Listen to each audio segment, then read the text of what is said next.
Hallelujah, hallelujah. प्रभु यीशु मसीह की जय हो। और आज जितने भी कलीसिया के प्रियजन आप सबों को फिर एक बार इस वीडियो के द्वारा मिलने का एक मौका दिया है, मैं प्रभु का धन्यवाद देता हूँ। जी हाँ, आज इतवार है, आराधना का दिन है और ये आराधना करने का समय भी है। और मैं विश्वास करता हूँ हम सबों का दिल तो आराधना की ओर लगा हुआ है और इसीलिए आओ हम इस आराधना में आगे बढ़ेंगे। आओ प्रिय, हम अपने सभी अपने आंखें बंद करें और प्रभु को हम स्वागत करें। पवित्र आत्मा प्रभु, हम आपका स्वागत करते हैं। पवित्र प्रभु, हम आपका स्वागत करते हैं। सेनाओं का यहोवा, हम आपका स्वागत करते हैं। प्रभु, आप हमारे बीच में आए, हमारे बीच में मौजूद रहे। हमारी आराधना और स्तुति प्रशंसा आपके सामने स्वीकार हो। अपने वचनों से आप हमसे बातें करें। प्रभु, आपका वचन आज हम सबों के दिल में उतरने पाए। प्रभु धन्यवाद और धन्यवाद। यीशु मसीह के नाम से प्रार्थना मांगते हैं, आमीन, हालेलुया। आओ प्रियो, हम आज इस आराधना की शुरू में एक भजन हम गाएंगे और ये भजन आप सबों को आता है। आप सभी लोग मिलकर भी इस भजन को गा सकते हैं। सारे सृष्टि के मालिक तुम ही हो, सारे सृष्टि के रक्षक तुम ही हो, करते तुझको सादर प्रणाम, गाते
क्योंकि अब दूर नहीं है वो किनारा।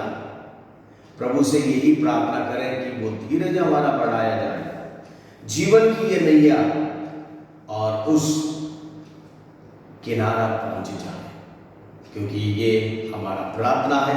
आओ प्रियो, इस प्रार्थना के साथ हम प्रभु के वचनों में आगे बढ़ेंगे और प्रभु की महिमा होगी। आओ हम सब अपने बाइबल को खोलें, प्रभु की वचन से आज हम पढ़े। क्या आप लोग तैयार हैं प्रभु के वचन के अध्ययन के लिए? हालेलुया, आमीन। आओ फिर हम प्रभु के बाइबल को खोलेंगे और उत्पत्ति के पुस्तक पहला अध्याय को और पहला वचन को हम पढ़ेंगे। आदि में परमेश्वर ने आकाश और पृथ्वी की सृष्टि की। जी हाँ, ये वचन बताता है आदि में परमेश्वर ने आकाश और पृथ्वी की सृष्टि किया है। इस संसार को परमेश्वर ने बनाया। हालेलुया। जिस प्रभु की आप और हम आराधना करते हैं, इस सृष्टि को बनाने वाला है, सृजनहार परमेश्वर है। ये सारे सृष्टि को उसी ने बनाया है। और एक और सच्चाई ये है, जिसने संसार को बनाया है और वो संसार को संभालता भी है। आरंभ से लेकर आज तक इस संसार को उसी ने संभाला है। हालेलुया। प्रियो, ये सृष्टि को बनाया, जो सृष्टिकर्ता ने ये सब कुछ बनाकर और इसके ऊपर अधिकार के रूप में इंसान को रखा, और वो इंसान की उन्नति के लिए, इंसान की भलाई के लिए सारे चीजों को प्रभु ने बनाया, और आरंभ से लेकर आज तक प्रभु ने इसे संभाल कर लेकर आया है। तो इस इंसान के लिए जो सब कुछ बनाया है, वो परमेश्वर इंसान से क्या उम्मीद रखता है, जिसके लिए प्रभु इस संसार को बनाया, इस संसार को संभाल कर रखा है। परमेश्वर यही चाहता है कि इंसान परमेश्वर की बातें सुने, परमेश्वर की आज्ञा को माने, उसकी आज्ञाकारी रहे, उसकी मार्गों पर चले और उसकी स्तुति करते जाए और उसकी महिमा करते हुए उसकी संगति में बढ़ते जाए। और इसी ही एक चाहत के साथ परमेश्वर ने इस संसार को संभालने का जिम्मेदारी अपनाता है, और वो प्रभु अपने योजना के अनुसार इसे पूरा करते आया है। प्रियो, हमारा परमेश्वर इस संसार को बनाकर इस संसार को संभाल कर ले आया। वही परमेश्वर आज के दिन में आप और हम सबको उसी ने बनाया है, और हमें वही संभालता है। और वो हमसे क्या चाहता है कि हम उसकी बातों को सुने, उसकी बातों को माने और उसकी दिखाए हुए मार्ग पर चले। और यही प्रभु चाहता है, और इसी के प्रति वो हमारी बड़ी जिम्मेदारी को निभाता है। मगर हम बाइबल में देखते हैं, फिर जो परमेश्वर की इस इच्छा को जब कभी नहीं मानता है, या जब कभी परमेश्वर की बातों को सुनना इंसान छोड़ देता, उसकी मार्गों पर चलना छोड़ देता है, उसकी बातों में रहना इंसान छोड़ जाता है, तब परमेश्वर भी इंसान को अपने हाल में चलने के लिए उसे छोड़ भी देता है। हालेलुया। जब तक प्रभु के कहने के अनुसार चले, तो प्रभु उसके लिए देखभाल करता है, उसके लिए मुहैया कराता है, उसको आशीष देता है। जब इंसान परमेश्वर की बातों में नहीं रहना चाहता है, और तब परमेश्वर उसके हाल पर ही छोड़ देता है। प्रिय, परमेश्वर इंसान को बनाया है और वो अभी तक उन सबको संभालता है। मगर अब हम कुछ और बातें देखेंगे। बाइबल में देखते हैं कि इंसान परमेश्वर की बातों को मानना उसको अच्छा नहीं लगा, और जब कभी वो इंसान की बात परमेश्वर की बातों से अलग हो जाता है, तो परमेश्वर उसके अपने राह पर चलने के लिए मौका देता है। तो आइए हम एक दो वचन को हम पढ़ेंगे। न्यायों की पुस्तक में, न्यायों की पुस्तक में दूसरा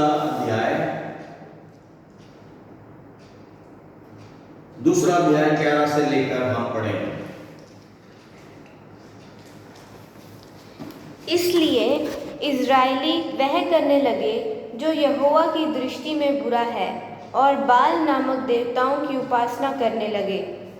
वे अपने पूर्वजों के परमेश्वर यहोवा को, जो उन्हें मिस्र देश से निकाल लाया था, त्याग कर पराये देवताओं अर्थात आसपास के लोगों के देवताओं की उपासना करने लगे, और उन्हें दंडवत किया और यहोवा को रीस दिलाया। वे यहोवा को त्याग कर बाल देवताओं और अश्तोरेत देवताओं की उपासना करने लगे। इसलिए यहोवा का कोप इज़राइलियों पर भड़क उठा, और उसने उनको लुटेरों के हाथ में कर दिया, जो उन्हें लूटने लगे, और उसने उनको चारों ओर के शत्रुओं के अधीन कर दिया, और वे फिर अपने शत्रुओं के सामने ठहर ना सके। जहाँ कहीं वे बाहर जाते, वहाँ यहोवा का हाथ उनकी बुराई में लगा रहता था। जैसा यहोवा ने उनसे कहा था, वरन यहोवा ने शपथ भी खाई थी। इस प्रकार वे बड़े संकट में पड़ गए। आमीन। प्रिय प्रभु का वचन है, जब इंसान परमेश्वर की बातों में रहकर या परमेश्वर की बातों में नहीं रहना चाहता है, जब वो अपनी मर्जी के अनुसार पराय देवताओं की ओर फिरकर उनकी उपासना करने लगता है और उन मूर्तियों के सामने जब दंडवत करना लगता है, यहोवा को त्याग कर ये सारा काम जब करते हैं, परमेश्वर भी उन्हें उनके हाल में छोड़ देता है। और तब क्या होता है कि उसने उनको लुटेरों के हाथ कर देता है कि उन्हें लूटा जाए, और उनके शत्रु आकर उन पर हमला करते हैं, उन्हें आदि में लेते हैं। जी हाँ, ये न्यायों की पुस्तक में बार बार हमें देखने को मिलता है। कई न्यायों को परमेश्वर खड़ा करता है, उनकी न्यायों के समय में वे लोग परमेश्वर की बातों को मानते हैं, मगर जैसे जैसे न्याय मर जाते हैं और उसके पूरा होने के बाद ये लोग अपना पूरा बुरे रास्ते में चले जाते हैं। तो फिर यही हाल बार बार होता चला जाता है। जब कभी ये इंसान परमेश्वर की बातों को छोड़ देता है, प्रभु भी उनके अपने हाल में इंसान को जाने देता, वहां अधीन हो जाते हैं, वहां बड़े संकट आ जाता है, बड़ी पीड़ा आ जाती है, बड़े दर्द होता है, गुलामी में बंधुआई में आ जाते हैं। ये काम हम पूरे नबियों की पुस्तक में देखते हैं, और सिर्फ नबियों की पुस्तक में ही नहीं बल्कि राजाओं की पुस्तक में भी जब हम आते हैं, कई राजाओं को भी परमेश्वर ने इस्राएल के देश के पर राजा बनाया, और जब तक वे परमेश्वर की बातों को मानकर नबियों के वचन को सुनकर उसके मार्ग पर चलते थे, तब तक परमेश्वर के अनुग्रह उन पर था, परमेश्वर की सुरक्षा उन पर था, परमेश्वर के आशीष उन पर था, परमेश्वर उनको साथ रहकर उनको मार्गदर्शन देता था। मगर जिस वक्त इंसान जो राजा अपने मार्गों में चलना आरंभ करता है, तो परमेश्वर की सुरक्षा को खो जाता है, परमेश्वर के आशीषों को खो जाता है। ये सिर्फ नबियों की पुस्तक में, न्यायों की पुस्तक में भी नहीं, बल्कि राजाओं की पुस्तक में, इतिहास की पुस्तक में भी हम देखते हैं। दाऊद राजा को परमेश्वर ने बनाया और उसको सारे आशीष दिया, पूरे उसके सामने जितने भी राजा थे उन सबों को नष्ट करके उनके ऊपर उसको राजा बनाया, क्योंकि राजा दाऊद परमेश्वर का मन प्रिय एक व्यक्ति था, उसके दिल की चाहने के योग्य वो चलता था, और इसलिए परमेश्वर ने सब राजाओं को उसके अधीन कर दिया। और वही दाऊद का जो बेटा और उसके बाद सुलेमान राजा बनता है, और परमेश्वर शुरू से ही सुलेमान को यह बातें कहता है, सुलेमान जब तक तुम्हारे पिता की मार्गों पर चलकर मेरे सामने सीधा रहोगे और मेरे कहे हुए सारे आशीष तुम्हारे जीवन में आएगा, मगर जिस दिन तुम इन बातों को त्याग कर अपनी मर्जी में तुम चलोगे और वो वाचा को तुम तोड़ोगे, और तुम्हारा जीवन में वो आशीष नहीं रहेगा जो तुम्हारे पिता को मैंने प्रतिज्ञा किया था। प्रियो, ये आशीष सुलेमान को भी वो आशीष प्रभु ने दिया। दाऊद मर गया, दाऊद के बाद सुलेमान को परमेश्वर ने बड़े आशीष दिया, बड़े इतने संपत्ति दिया, इतना ज्ञान दिया, और इतने शोभा उसके जीवन में बढ़ाया, इतनी कीर्ति उसकी बढ़ाया है।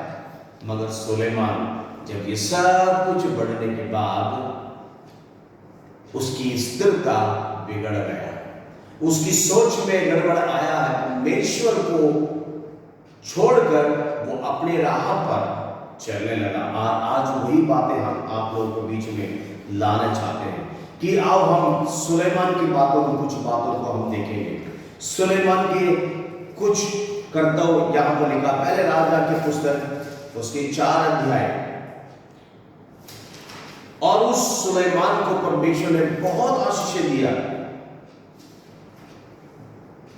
पहला राजाओं की पुस्तक 4 अध्याय 22 और 23 वचन में उसकी भरपूरी के जीवन को प्रभु ने उसको दिया, बहुत आयत का जीवन उसको दिया। और वो वहां पर पढ़ते हैं, देखें 22 से 23, सुलेमान की एक दिन की रसोई में इतना उठता था, अर्थात 30 कोर मैदा, 60 कोर आटा, 10 तैयार किए हुए बैल और चराइयों में से 20 बैल और 100 भेड़ बकरी, और इनको छोड़ हरिन, चिकारे, यखमूर और तैयार किए हुए पक्षी, क्योंकि महानद के इस पार के समस्त देश पर, अर्थात तिप्स से लेकर अज्जा तक जितने राजा थे, उन सबों पर सुलेमान प्रभुता करता और अपने चारों ओर के सब रहने वालों से मेल रखता था। आमीन। और यहाँ पर देखें कि सुलेमान के घर में इतनी बड़ी, इतना ज्यादा भरपूरी का समय प्रभु ने दिया, इतना अन्न की भरपूरी उस घर में था, राजा को किसी बात की कमी नहीं हुआ और इतनी भरपूरी में वो अपना जीवन चला रहा था। प्रभु ने सब कुछ दिया। और अब हम देखते हैं 10 अध्याय 21वें वचन में भी, राजा सुलेमान के पीने के सब पात्र सोने के बने थे और लवानोनी वन नामक भवन के सब पात्र भी चौके सोने के थे, चांदी का कोई भी ना था। सुलेमान के दिनों में उसका कुछ लेखा ना था। आमीन। यहाँ पर देखिए सुलेमान के जो पात्र जिसमें वो खाया पिया करता था, वो सब कुछ सोने के, चौके सोने के थे, चांदी का भी नहीं था। इतना वो भरपूरी का जीवन को परमेश्वर उसको दिया था। और भरपूरी के इतना ही नहीं, धन खाने पीने में उसकी भरपूरी ही नहीं था, मगर इतना जो देने के बाद भी प्रभु ने उसको ज्ञान भी दिया, कीर्ति भी दिया, सम्मान भी दिया, मगर सब कुछ होने के बाद भी वो उसमें ठहर नहीं सका। और उसने क्या किया है, अब हम देखते हैं पहले राजा की 11 अध्याय में और 1 और 2 वचन को पढ़ते हैं। परंतु राजा सुलेमान फिरौन की बेटी और बहुत सी विजातीय स्त्रियों से, जो मोआबी, अम्मोनी, एदोमी, सीदोनी और हित्ती थी, प्रीति करने लगा। वे उन जातियों की थीं जिनके विषय में यहोवा ने इस्राएलियों से कहा था, तुम उनके मध्य में ना जाना और ना वे तुम्हारे मध्य में आने पाए। वे तुम्हारा मन अपने देवताओं की ओर निसंदेह फेरेंगी। उन्हीं की प्रीति में सुलेमान लिप्त हो गया। आमीन। तो फिर यहाँ पर देखें कि वो सुलेमान को बहुतायत का प्रभु ने आशीष दिया, ज्ञान और बुद्धि दिया, संपत्ति दिया है और उसको कीर्ति दिया, मगर उसकी बुद्धि अभी परमेश्वर की राह पर चलने में संतुष्टि नहीं रहा। और उसने क्या करा, अपने आसपास की देश के जितने भी राजा की बेटियां जो थे, उन सबों के ऊपर उसने इच्छा किया।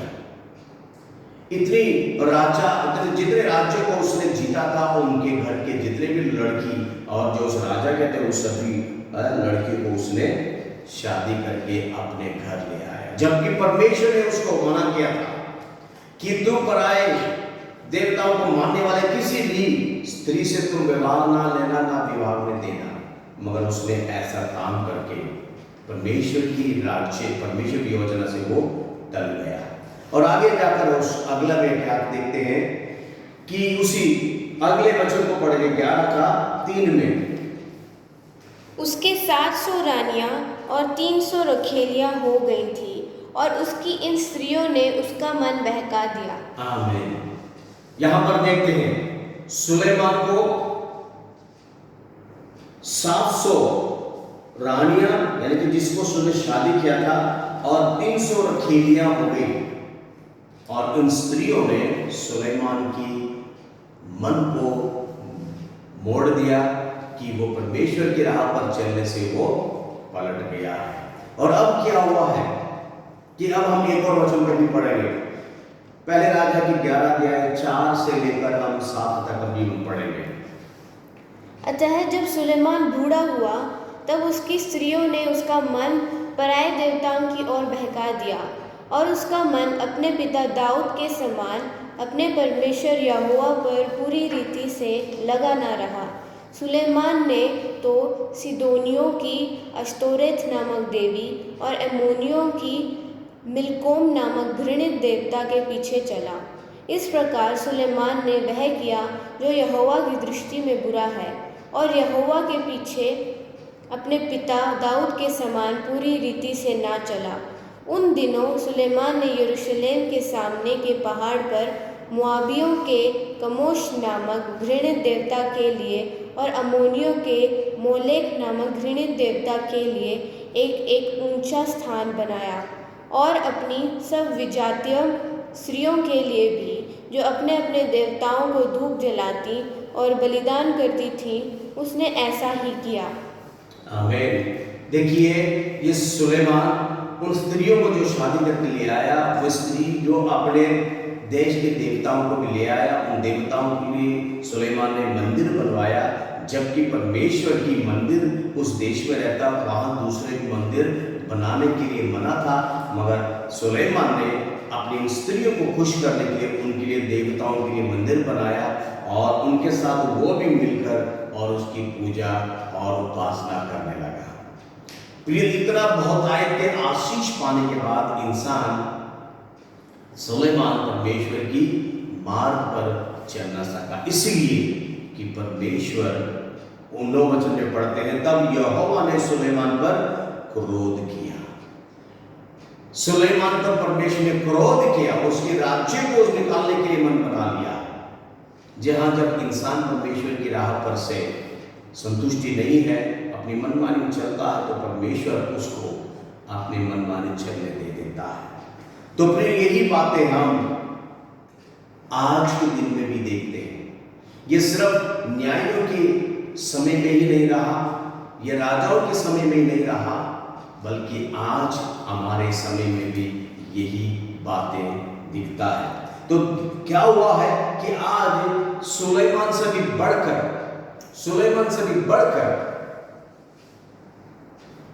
आज लोगों को परमेश्वर ने सारे सुविधा दिया है। आज देखो कितनी सुविधाएं हैं, हम जहां मर्जी हम उड़कर जा सकते हैं, जहां मर्जी हम कार में बैठ कर जा सकते हैं, जहां मर्जी हम बस में जा सकते हैं, और जितने दूर तक हम फोन कर सकते हैं। कितनी सुविधाएं आज इंसान को दिया है, मगर इंसान इन सारी सुविधाओं में रहने के बाद भी परमेश्वर को सुनना छोड़ दिया है, परमेश्वर की राह पर चलना छोड़ दिया, परमेश्वर की बातों को त्याग दिया और अपनी मनमानी चलने लगा। और इसलिए परमेश्वर का विपत्ति इस संसार में और वो बीतता है, या परमेश्वर अपनी सुरक्षा का हाथ इस संसार में से हटा देता है, विपत्ति और संकट इंसान के ऊपर आ जाता है। आज के संसार में कोरोना के द्वारा एक बहुत बड़ा संक्रमण हो रहा है, बहुत बड़ा संकट है, और वो बीमारी इतनी भयंकर इंसान को घेर लेता है। प्रिय, ये क्यों हुआ है? क्योंकि जो संसार को संभालने वाला परमेश्वर अपने सुरक्षा के हाथ को डील कर दिया है, और तब ऐसे बीमारी को या ऐसे वायरस को संसार में फैलने का पूरा मौका मिला। क्यों ऐसा मौका मिला है? क्योंकि इंसान अपनी मर्जी में चलकर परमेश्वर की राह को छोड़ देता है। जी हाँ, आज हम सबों को भी, और इसी का दंड को हमें स्वीकार यानी कि लेना पड़ता है। ये दंड को आज भी हमें लेना पड़ता, क्योंकि इंसान की रवैया परमेश्वर के सामने साफ ना होने के कारण परमेश्वर का ये सुरक्षित हाथ संसार में से हट जाता है, और आज इंसान दुख में पड़ गया है। जहाँ ये संसार के ऊपर ये अचानक ये आपत्ति नहीं आया है, इंसान अपने मर्जी में चलने की मन बनाकर चलता हुआ जाने के कारण परमेश्वर का सुरक्षा के हाथ हट गया है। परमेश्वर की बातें ना सुनने के कारण, प्रभु के राह पर ना चलने के कारण परमेश्वर का सुरक्षा के हाथ इंसान इस धरती से दूर हो गया है। आज संकट का समय आया है। हे प्रभु के लोगों, आज ये वचन को सुनने वाले आप सबों से मैं यही आग्रह करूंगा, बेशक परमेश्वर ने अपने दया से सारे सुविधाएं हमें दिया है, मगर याद रखना, उसकी बातें सुनना कभी ना भूलना, उसकी बातें सुनकर उसकी राह पर चलना कभी ना त्यागना, और उसके कहे हुए मार्गों पे चलने के लिए हरदम और हर्षित रहना, हरदम आप और आनंद के साथ उसके पीछे चलना। ये सारे सुविधाओं में रहकर यदि परमेश्वर को हम त्याग देंगे तो प्रियो, परमेश्वर की सुरक्षा हमारे जीवन में नहीं रहेगा। इन सारी सुविधाओं को देखकर हम परमेश्वर की बातें सुनने और उसके मार्गों पर चलना हम त्याग देते हैं, परमेश्वर की सुरक्षा हम पर नहीं रहेगा, प्रभु का आशीष हमारे जीवन में नहीं रहेगा। और आज इंसान को जो कोरोना से पीड़ित, जो डर के मारे इधर उधर भागता है, सबके लिए क्या जरूरत है? इतनी सुविधाएं होने के बाद वो शांति से नहीं रह पा रहा है, उसको क्या जरूरत है? और वो परमेश्वर की बातें सुनना छोड़ दिया है, प्रभु की राह पर चलना छोड़ दिया है। आज उसे मन फेर कर प्रभु की राह पर उसे चलने की जरूरत है, प्रभु के वचन को सुनने की जरूरत है, उसकी राह पर चलने की जरूरत है। वो प्रभु की राह पर चलेगा, प्रभु की सुरक्षा उस पर आएगा। जी हाँ प्रियो, आप और हम प्रभु की बातों को सुनना कभी कम ना समझें, उसकी बातें सुने, उसके मार्गों पर चले, प्रभु की नजर हमारे पर जरूर रहेगा। और आप और हम प्रभु की राह पर चलकर हम परमेश्वर की सुरक्षा में रहेंगे। आमीन, हालेलुया। आओ फिर हम अपने आंखें बंद करें और प्रार्थना में जाएं। स्वर्गीय पिता, महान ईश्वर, सदियों से पीढ़ियों से प्रभु संसार को संभालने वाले प्रभु, हम आपका धन्यवाद करते हैं। आज हम मानव प्रभु आपकी बातों से हटकर अपनी मर्जी में चलने लगा, इसलिए प्रभु आपकी सुरक्षा के हाथ को उठाया और ये दुख विपत्ति का समय आ गया है। आज प्रभु राजा हम अपने मन फिराते हैं, आपके सम्मुख आते हैं। मैं प्रभु हमारे अपने कलीसिया की प्रिय जनों के लिए मैं प्रार्थना करता हूँ, जो इस वचन को सुन रहे हैं प्रभु, सबों से आप बातें करें प्रभु, कि वो आपकी बातें सुनने वाले रहे, आपके मार्ग पर चलने पाए और आपकी ही प्रभु दिखाए हुए राह पर चलकर आपकी सुरक्षा में रहने पाए। धन्यवाद हो प्रभु, आप हमारी प्रार्थना को सुन रहे हैं और हमारे प्रियजनों को आशीषें दे रहे हैं। प्रभु धन्यवाद, सारा सम्मान और महिमा प्रभु आपको देते हैं। आओ फिर सभी अपने हाथ उठाकर उस यीशु मसीह आपको धन्यवाद करें। धन्यवाद यीशु राजा, आपके सुरक्षित हाथों में अपने आप को देते हैं, आपके सुरक्षित हाथों में अपने परिवारजनों को देता हूँ, कलीसिया के लोगों को देता हूँ। प्रभु आप हमें संभालें, आपकी मर्जी हमारे जीवन में पूरा हो। प्रभु हम अपनी मनमानी ना चलने पाए, प्रभु अपनी मनमानी में रहकर प्रभु आपकी सुरक्षा से दूर नहीं, बल्कि आपकी सुरक्षा में रहकर प्रभु आपकी बातों में रहकर प्रभु हमेशा हमेशा सुरक्षा में रहना चाहते हैं। प्रभु हमारी मदद करें और सहायता करें। सारा आदर और सम्मान प्रभु हम आपको देते हैं, यीशु मसीह के नाम से ये प्रार्थना मांगते हैं। आमीन, आमीन, आमीन। अपने पिता परमेश्वर का प्रेम, प्रभु यीशु मसीह के अनुग्रह, प्रभु पवित्र आत्मा की सामर्थ और संगति हम सबों के साथ अब से लेकर प्रभु यीशु मसीह के आगमन तक बने रहे। सब लोग मिलकर कहें आमीन, आमीन, आमीन, हालेलुया, आमीन। प्रभु आप सबको आशीष दे।